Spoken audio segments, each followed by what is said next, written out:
अस्सलाम वालेकुम वरहमतुल्लाहि वबरकातुहू। बिस्मिल्लाहिर्रहमानिर्रहीम। अल्लाह के नाम से शुरू करते हैं जो बड़ा मेहरबान और निहायत रहम करने वाला है। पारा नंबर 23 सूरह नबा की आयत नंबर 21 से हम शुरू करेंगे, जिसके तर्जमे के मुताबिक यानी लित्तागीना माआबा। लित्तागीना का मतलब यानी कि तागी का मानी सरकश। कुफर भी सरकशी है और बदकारी भी सरकशी है, इसलिए तौगीन का लफ्ज़ कफ़ार के लिए भी इस्तेमाल हो सकता है और गुनाहगारों के लिए भी। माआबा मरजा मंज़ल, जहाँ घूम फिर कर इंसान वापस लौट कर आ जाता है, यानी जहन्नमियों का ठिकाना जहन्नम होगा, यानी वो घूम फिर के उसी में रहेंगे, यानी कि सदा इसी में रहेंगे अरसा दराज तक। हुक्बुन और हुक्बुन की जमा है, इसका मानी हर दहर। अहकाब का मानी दूर, यानी फ़राज जो लुगत अरब और नुहु के अमाम है, वो इस आयत की तफसीर करते हुए लिखते हैं कि हुक्बुन 80 साल की मुद्दत को कहते हैं।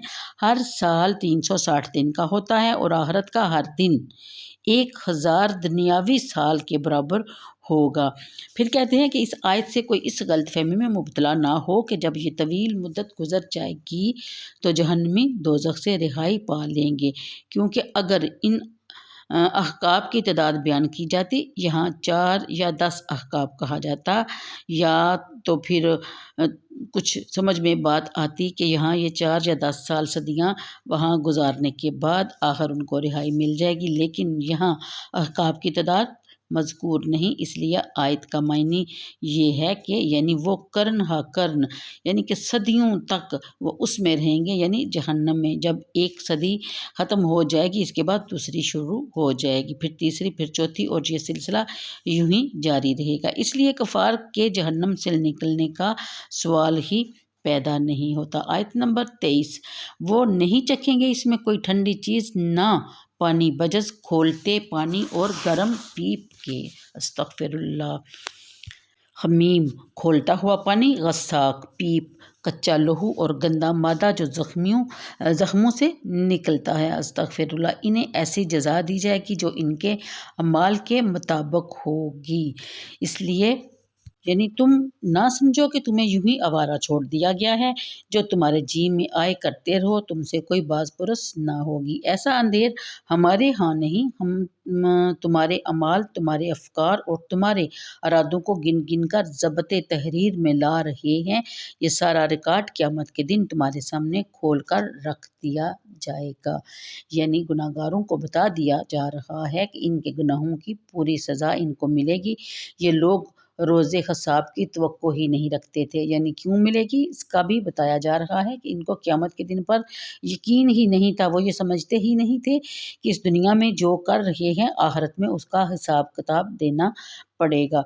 फिर अगली आयत में बताया जा रहा है कि हालांकि हर चीज़ हमने गिन गिन कर लिख रखी है, लिखवा रखी है, बस ए मुनकरो अपने किए का मज़ा चखो, अब हम नहीं ज़्यादा करेंगे तुम पर मगर अज़ाब। बिलाशुबा परहेजगारों के लिए कामयाबी है, कामयाबी है इसके लिए बागात, अंगूरों की बेलें, जवां साल, हम उम्र लड़कियां। यानी यहाँ जो जन्नत में जाएंगे उनका अहवाल भी बयान किया जा रहा है और उनको दुनिया में किए हुए अपने नेक अमाल की जो जज़ा दी जाएगी उसका जिक्र किया जा रहा है। अब इन लोगों पर अपने लुत्फ़ व करम का जिक्र यूँ हो रहा है कि जो रोज़ क़यामत पर ईमान रखते थे, खुदावंद ज़ुल जलाल के दरबार में हाज़िरी का खौफ हर वक़्त इनके दिल में रहता था, इसलिए वो हर गुनाह से बाज़ रहते थे, यानी वो खौफ उनको हर गुनाह करने से बाज़ रखता था। उनके लिए अपने रब की तरफ से इन मुत्तकीन को ये बदला मिलेगा कि ये महज़ अल्लाह ताला का फ़ज़ल और एहसान होगा। ये इतनी वाफर मिक़दार में दिया जाएगा कि लेने वाले कहेंगे कि बस बस हमें इतना ही बहुत है, हमें और नहीं चाहिए। लेकिन ये अनाम व कराम क्योंकि इनके माल सालिहा के एवज़ में होगा, इसलिए इसे जज़ा कहा गया है, क्योंकि इसमें इसका फ़ज़ल और एहसान जलवानुमा है, इसलिए इसे अता कहा गया है। फिर अता की सिफ़त ख़ास ज़िक्र कर दी गई है।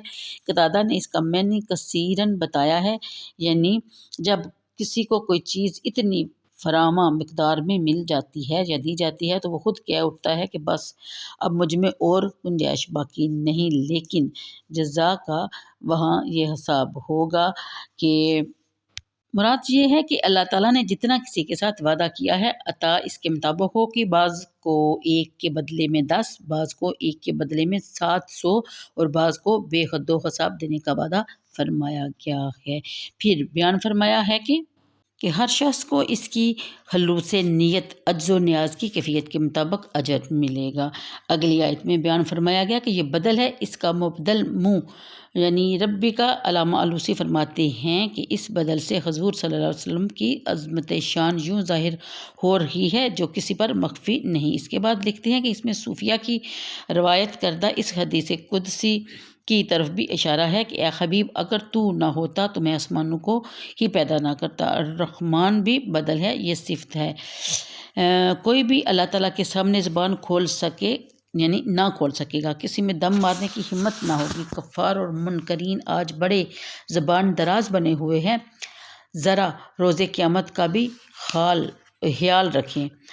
اگلی آیت روح سے مراد اکثر مفسرین کے نزدیک جبرائیل امین ہے۔ حضرت ابن عباس رضی اللہ تعالیٰ عنہ سے مروی ہے کہ جبرائیل امین علیہ السلام بارگاہ خداوند ذوالجلال میں دست بستہ کھڑے ہوں گے اور مارے خوف کے کانپ رہے ہوں گے، اور ان کی زبان پر یہ جاری ہوگا لا الہ الا انت ما عبدنا لاک حق عباداتک، یعنی کہ جبرائیل کے علاوہ دوسرے ملائکہ بھی صفے باندھے حاضر ہوں گے۔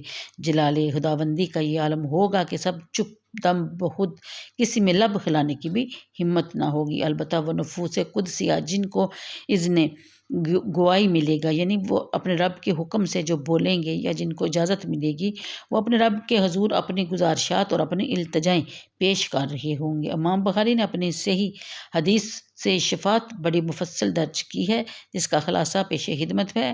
کافی عرصہ لوگ خاموشی سے سر جھکائے کھڑے رہیں گے اور پسینوں میں شرابور ہو جائیں گے، کوئی ٹخنوں تک پسینے میں، کوئی گھٹنوں تک، کوئی کمر تک، کوئی گردن تک پسینے میں ڈوبا ہوگا۔ آخر سب آدم علیہ السلام کے پاس حاضر ہو کر شفاعت کے لیے درخواست کریں گے، آپ اپنی معذوری بیان کریں گے۔ چنانچہ مختلف انبیاء کے پاس باری باری حاضر ہونے کے بعد نبی کریم صلی اللہ علیہ وآلہ وسلم کے پاس جائیں گے اور وہاں ان کی فریاد سنی جائے گی، یعنی نبی کریم صلی اللہ علیہ وآلہ وسلم عرش الہی کے قریب جا کر سجدہ ریز ہو جائیں گے اور اپنے پروردگار کی حمد و تصریف کی حد کر دیں گے، اور نبی عرش والا فرمائے گا اے پکرے، اے ہر خوبی اور زیبائی، اپنا سر مبارک اٹھاؤ، تم مانگتے جاؤ میں دیتا جاؤں گا، تم شفاعت کرتے جاؤ میں شفاعت قبول کرتا جاؤں گا۔ اذن شفاعت سے شرف یاب ہو کر مقام محمود پر جلوہ فگن ہوں گے۔ الحمد، حمد کا پرچم دست مبارک میں جھوم رہا ہوگا، جو آئے گا سب کو پناہ دیتے جائیں گے۔ سبحان اللہ۔ ہمیں ناز ہونا چاہیے اپنے نبی کی امتی ہونے پر۔ پھر اگلی آیت میں بیان فرمایا گیا کہ جس کو رحمان اذن دے وہ ٹھیک بات کرے، یہ دن برحق ہے، سو جس کا جی چاہے بنا لے اپنے رب کی جوار رحمت میں پناہ ٹھکانہ۔ بے شک ہم نے ڈرا دیا ہے تمہیں جلد آنے والے عذاب سے، اس دن دیکھ لے گا ہر شخص ان عملوں کو جو اس نے آگے بھیجے تھے، اور اس کا بصد حضرت کہے گا کہ کاش میں خاک ہوتا۔ آخر میں پھر بتا دیا کہ ان دن کا آنا برحق ہے، یعنی قیامت کا، روز حساب کا، اس میں شک و شبہ کی کوئی گنجائش باقی ہی نہیں۔ جس کا جی چاہے آج اس رستہ پر چل کر کھڑا ہو، اور جو اس کو اس کے رب کی طرف لے جاتا ہے۔ اگلی آیت آخر میں بتایا گیا کہ کفار کے مال کا کچا چٹھا ان کے سامنے کھول کر رکھ دیا جائے گا، اس وقت سارے نشے ہرن ہو جائیں گے، ساری نخوتیں خاک میں مل جائیں گی۔ بصد حسرت یاس کہے گا کہ کاش میں مٹی میں مل کر مٹی ہو گیا ہوتا اور مجھے یہ روز بدت دیکھنا نہ پڑتا۔ بعض علماء نے الکافر سے مراد ابلیس لیا ہے۔ اس روز جب اولاد آدم کے نیکوکاروں کو یہ عزت افزائیاں ملیں گی اور وہ دیکھ کر کہے گا کہ کاش مجھے آگ سے پیدا نہ کیا گیا ہوتا، اس کی وجہ سے میں مغرور ہو گیا اور میں گمراہ ہو گیا، کاش میری تخلیق بھی مٹی سے ہوتی، میں بھی انسان ہوتا اور اپنے رب کے حضور عجز و انکساری اختیار کرتا اور آج اس رسوائی سے دوچار نہ ہوتا۔ تو یہ تھا سورہ النبا کی آخری آیات کا ترجمہ اور تفسیر۔ اس کے ساتھ ہی میں اجازت چاہتی ہوں، انشاءاللہ اگلی ویڈیو میں پھر آپ کی خدمت میں حاضر ہوں گی۔ اللہ حافظ۔